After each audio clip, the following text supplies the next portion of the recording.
Hello friends, welcome to my YouTube channel. So let's start chapter 10, that is reaching the age of adolescence of class 8 from Cordova Joyful book. So let's start students. So reaching the age of adolescence, अभी हम इस chapter में क्या read करेंगे, क्या discuss करेंगे कि जब एडोलसेंस एज आती है तो बॉडी में क्या क्या चेंजेस होते हैं in a human age a male and female. ठीक है, बॉय एंड गर्ल में क्या क्या चेंजेस आते हैं. So this is a very important chapter. So let's start. One of the most important feature of the living thing is their ability to grow and the reproduce. जो अपनी छोटी classes में पढ़ा होगा कि जो लिविंग और नॉन लिविंग थिंग्स होते हैं उसमें कुछ डिफरेंसेस होते हैं, लाइक ग्रोथ, रेस्पिरेशन, एक्सक्रीशन. और उसमें से एक मोस्ट इम्पॉर्टेंट फीचर होता है ह्यूमंस का कि वो ग्रो भी करते हैं और रिप्रोड्यूस भी करते हैं. री मतलब अगेन, प्रोड्यूस मतलब प्रोड्यूस करना, अपने जैसा एक और प्रोड्यूस करना. So human being and other animal grow up to a certain age and they can reproduce. तो जो ह्यूमन और एनिमल्स हैं वो एक सर्टेन एज मतलब एक निश्चित टाइम तक पहुंचकर एज तक पहुंचते हैं, देन उसके बाद ही वो रिप्रोड्यूस कर सकते हैं. In this chapter we will learn about changes that takes place in the human body after which a person become capable of the reproduction. So इस चैप्टर में हम उन्हीं चेंजेस के बारे में डिस्कस करेंगे जो कि ह्यूमन बॉडी में होते हैं, जिन चेंजेस के बाद ही जो पर्सन है वो रिप्रोड्यूस करने में कैपेबल होता है. ठीक है, सो लेट्स स्टार्ट. एडोलसेंस क्या होते हैं? Growing up is a natural process. आप पैदा हुए, अपने आप बड़े हो रहे हो, तो ये क्या है? एक नेचुरल प्रोसेस है. The various stages of growth in human beings are infancy, childhood, adolescence और एडल्टहुड. मतलब जो नेचुरल प्रोसेसेस हैं वो क्या हैं ह्यूमन बींग्स के? सबसे छोटे इन्फेंसी, उसके बाद चाइल्डहुड, उसके बाद एडल्ट हो जाते हैं एडोलसेंस, उसके बाद adulthood. So the stage of the growth and the maturity from birth to about 2 years of age. So birth से लेके 2 years तक की एज को बोलते हैं infancy. The stage of growth and maturity from about 2 years to the 11 years of age is called the childhood. तो जो growth हुई है और मेच्योर हुए हैं कहाँ से कहाँ तक? 2 year से लेके 11 तक, उसको बोल देते चाइल्डहुड.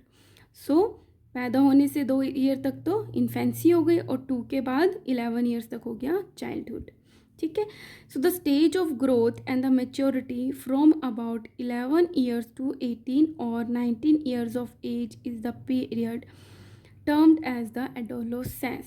तो क्या है कि जो स्टेज है जिसमें ग्रोथ भी होती है और मेच्योर भी होते हैं. 11 तक तो चाइल्डहुड हो गया था, 11 से 18 या फिर 19 तक की जो टर्म है उसको बोल देते हैं, पीरियड को बोल देते हैं हम adolescence.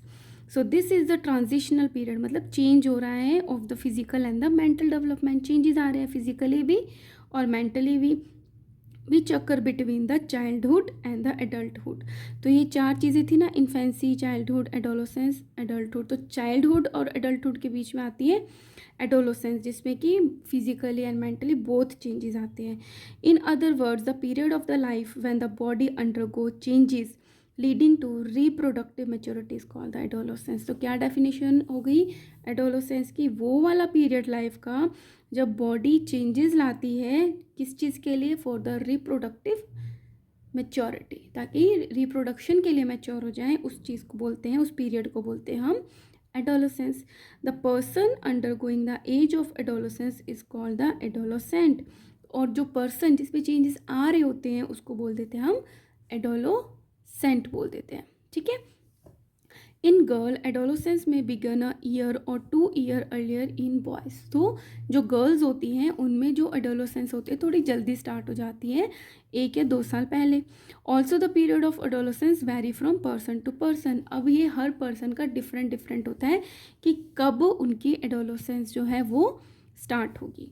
Since this period of adolescence cover the teen age. अब इसको टीन एज भी कवर, जो ह्यूमंस की टीन एज होती है वो एज एडोलसेंस जो है वो कवर करती है, क्योंकि जो टीन एज होती है वो 13 से लेके 18-19 तक ईयर तक होती है. So adolescents are called teenagers. तो इसलिए जो एडोलसेंस होते हैं उनको हम टीन एजर भी बोल देते हैं. ठीक है, नाउ प्यूबर्टी क्या होता है? Puberty, the human body undergoes several changes during adolescence. तो जब एडोलोसेंस का टाइम चल रहा होता है 12 to 18 और 19 ईयर्स तक का, तो बॉडी में इंपॉर्टेंट चेंजेस होते हैं, ठीक है, सेवरल चेंजेस होते हैं। The most important changes that boy and girl become capable of reproduction. तो एक बहुत बड़ा चेंज होता है कि जिसमें बॉय और गर्ल कैपेबल होते हैं रिप्रोडक्शन के लिए, which make the onset of puberty, जिससे प्यूबर्टी की स्टार्टिंग होती है। The age at which the sex hormones and the sex gametes begin to be produced and the boy और a girl become sexually mature to reproduce is called the puberty. So puberty की क्या definition हुई? वो वाली as जिसमें sex hormones और जो sex gametes हैं, गैमेट्स की बात हम आगे करेंगे, बिगन टू प्रोड्यूस, ये बनने लग जाते हैं, और बॉय और जो गर्ल है वो सेक्सुअली मैच्योर हो जाते हैं ताकि वो रिप्रोड्यूस कर पाएँ, is called the puberty. Generally boys attain puberty at the age of 13 और 14 ईयर। जनरली बॉयज़ में प्यूबर्टी कब आती है? जब वो 13-14 ईयर्स के हो जाते हैं। While girls reach puberty at comparatively lower age, वो जल्दी से आनी हो जाती हैं गर्ल्स, और वो कब प्यूबर्टी आती है? उनमें 10 to 12 ईयर्स पे आ जाती है। ऑन अटेनिंग द प्यूबर्टी, अब जब प्यूबर्टी आती है, in a case of a male child में क्या होता है? बॉय है तो testes start producing male gametes, testes में मेल गैमेट्स बनने लग जाते हैं जिसको बोलते हैं sperms, and also start producing sex hormones, और वो कौन सा है sex hormone? Testosterone.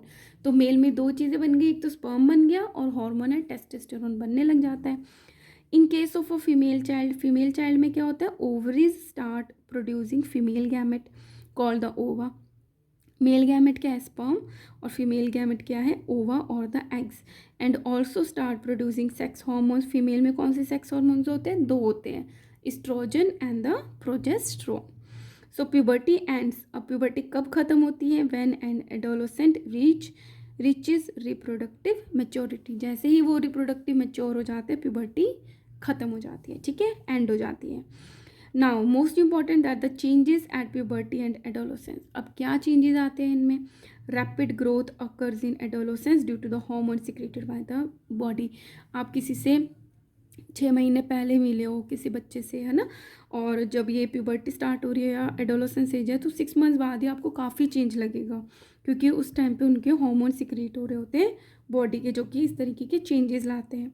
The changes which occur during puberty are as follows. तो वो चेंजेस के बारे में हम बात करते हैं।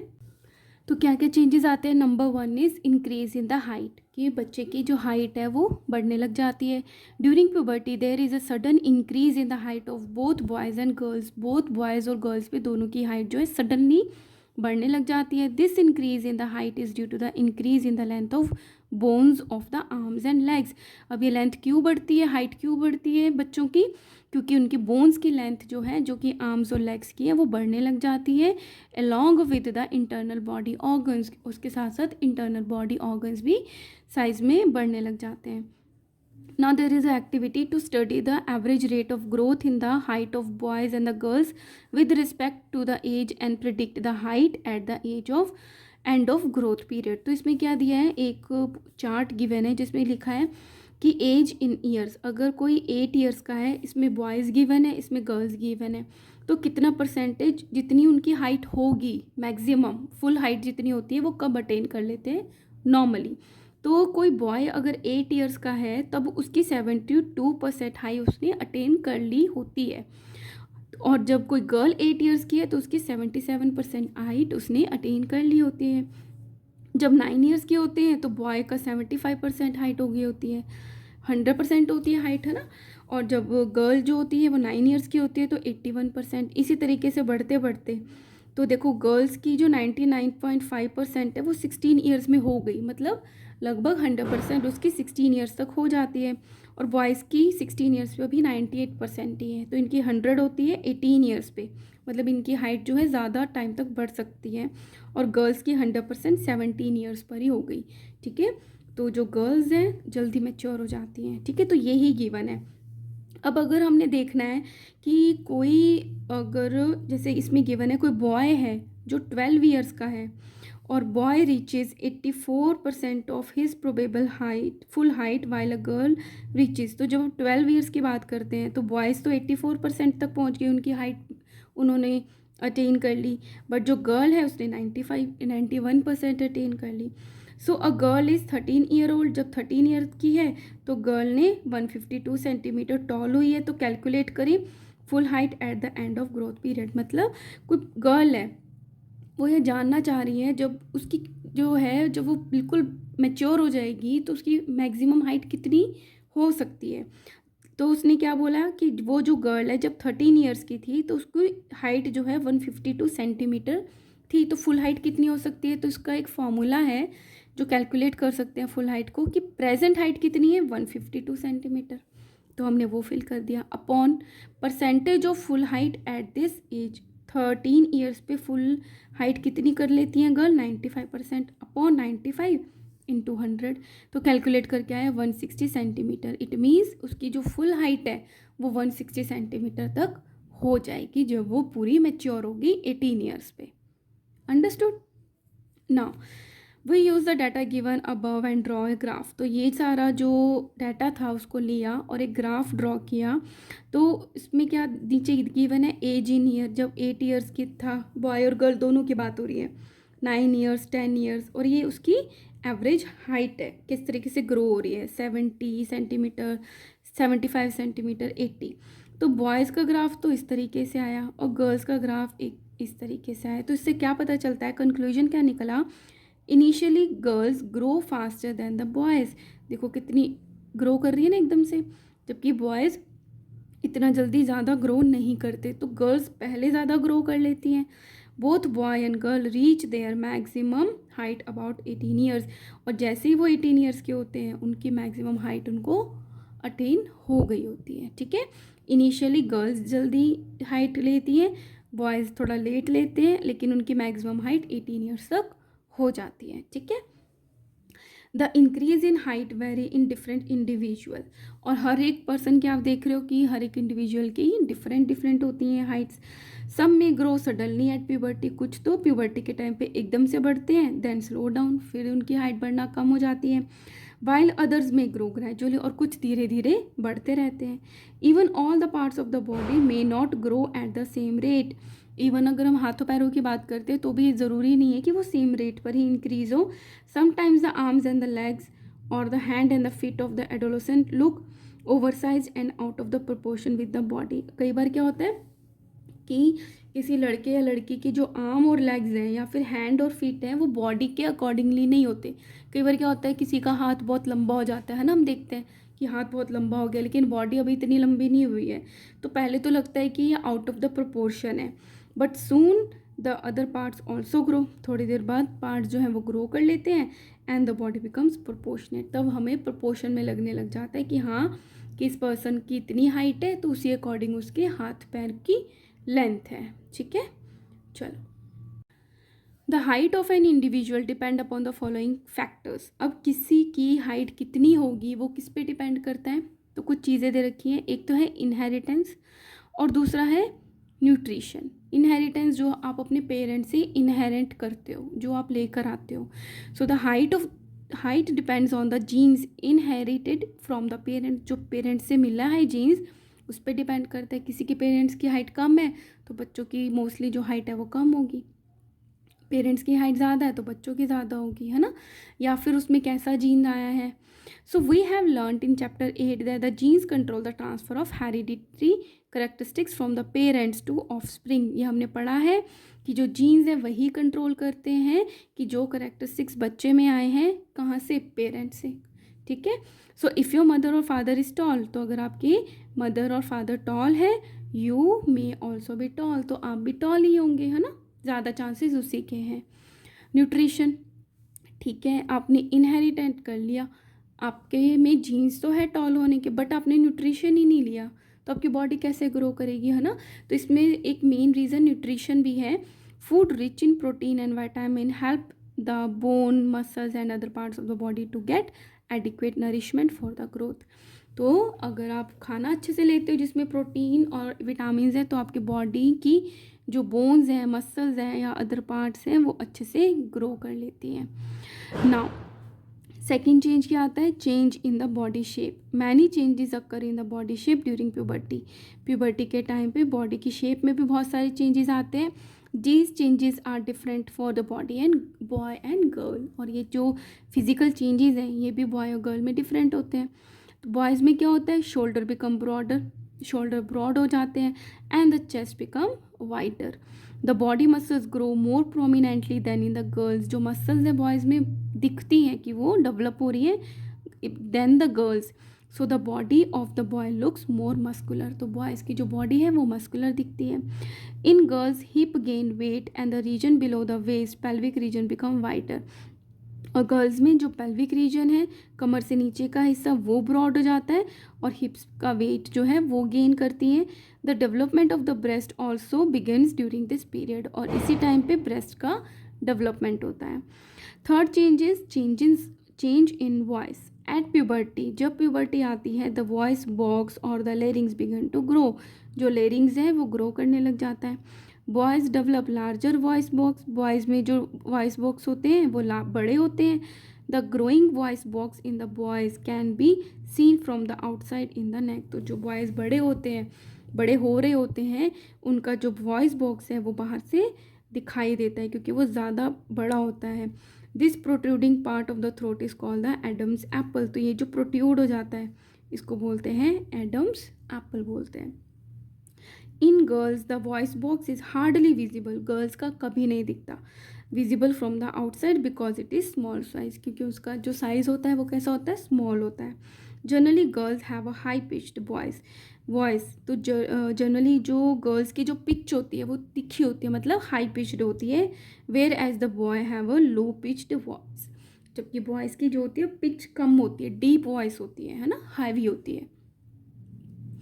Okay, so you may have noticed that the voice of some of the boy in your class become rough or hoarse. तो जिस टाइम पे ये 8th क्लास है तो इस टाइम पे मे बी आपने नोटिस किया हो आपकी क्लास के जो बॉयज़ हैं उनकी आवाज़ थोड़ी रफ़ हो गई है या जैसे गला ख़राब हो वैसी हो गई है। सो this is a temporary abnormality in the muscles of the growing voice box. ये टेम्पररी ही हुई है क्योंकि इनकी जो वॉइस बॉक्स की मसल्स हैं वो ग्रो हो रही हैं अभी। दिस स्टेट में remain for a few days और अ वीक। और ये जो चेंजेस हैं या तो कुछ हफ्ते तक ही रहेंगी या कुछ दिन तक ही रहेंगे। After that the voice become normal.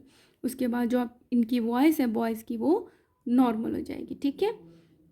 Fourth change is increase activity of the sweat and the sebaceous gland.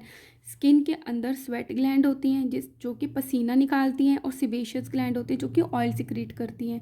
तो उनकी एक्टिविटी भी क्या हो जाती है, इस टाइम पे बढ़ जाती है। इन human beings the skin has 2 important glands. Human beings की स्किन में 2 इंपॉर्टेंट ग्लैंड्स होती हैं। These are sweat and the sebaceous glands. The sweat glands produce sweat and the sebaceous gland produce oil or sebum. Oil भी बोलते हैं उसको, sebum भी बोलते हैं, which keeps the skin oily. Okay.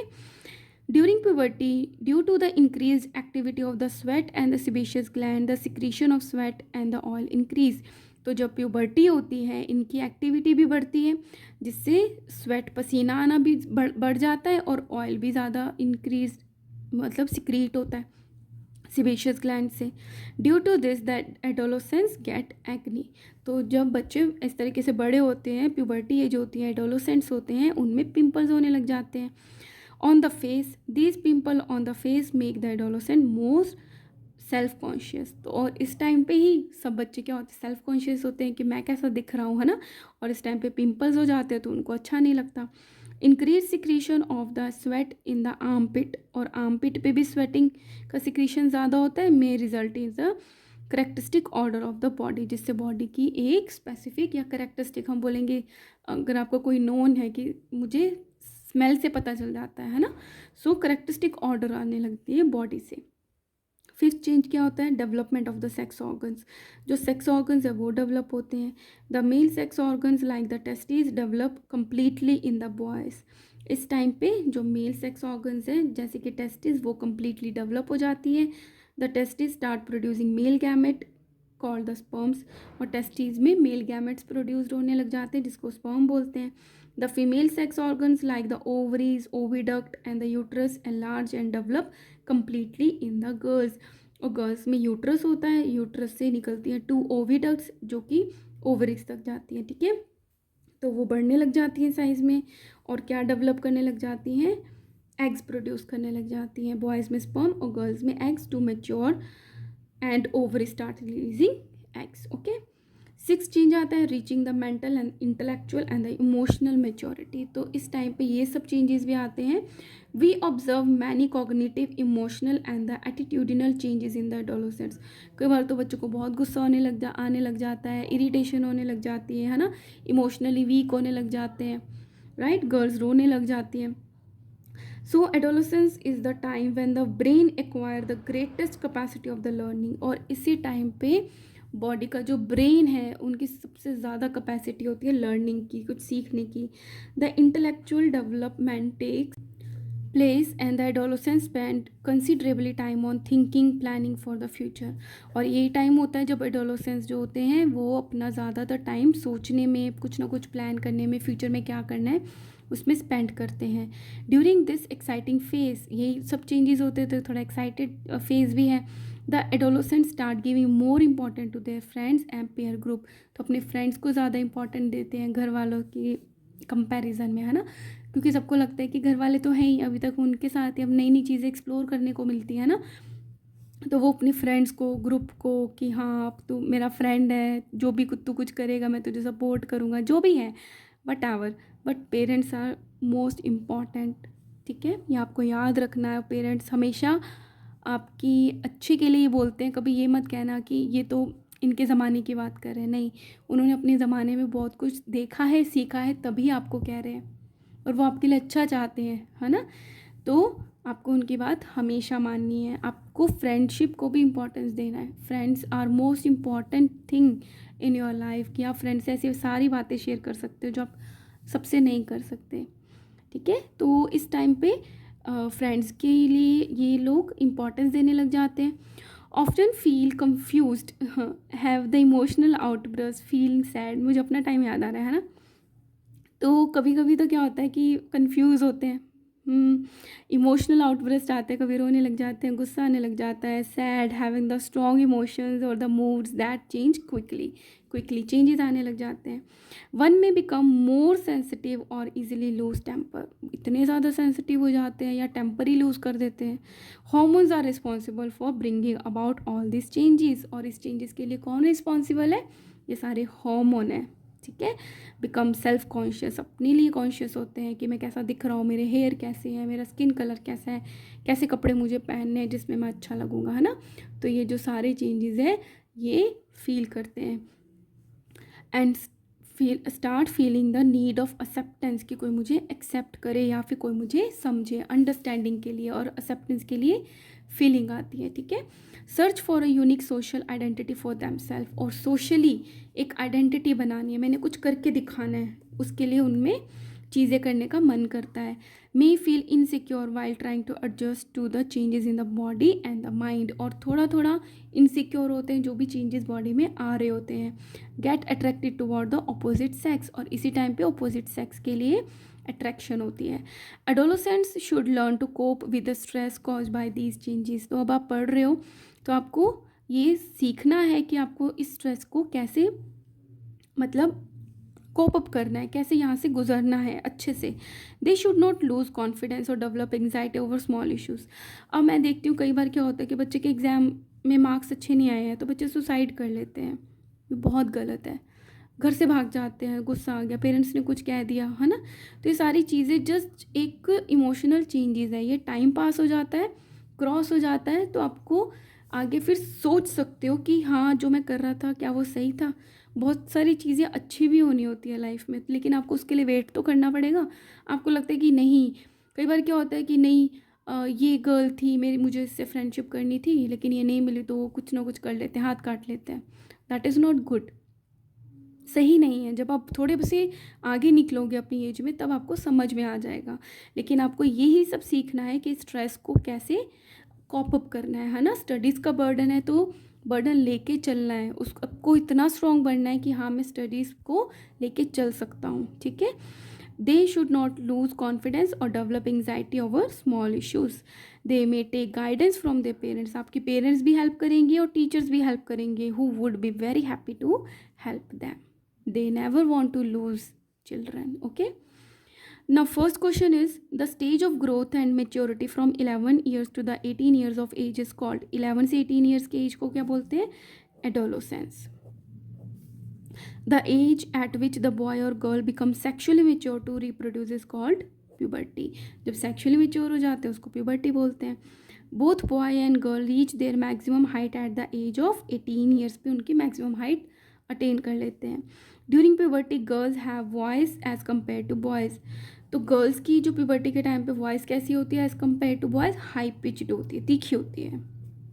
So answer is this. Okay, so here I'm completing this video. Next video में मैं आपको यहाँ से पढ़ाऊँगी, that is a secondary sexual characteristic. ठीक है, तो okay guys, if you like my videos please like, share and subscribe. Thank you.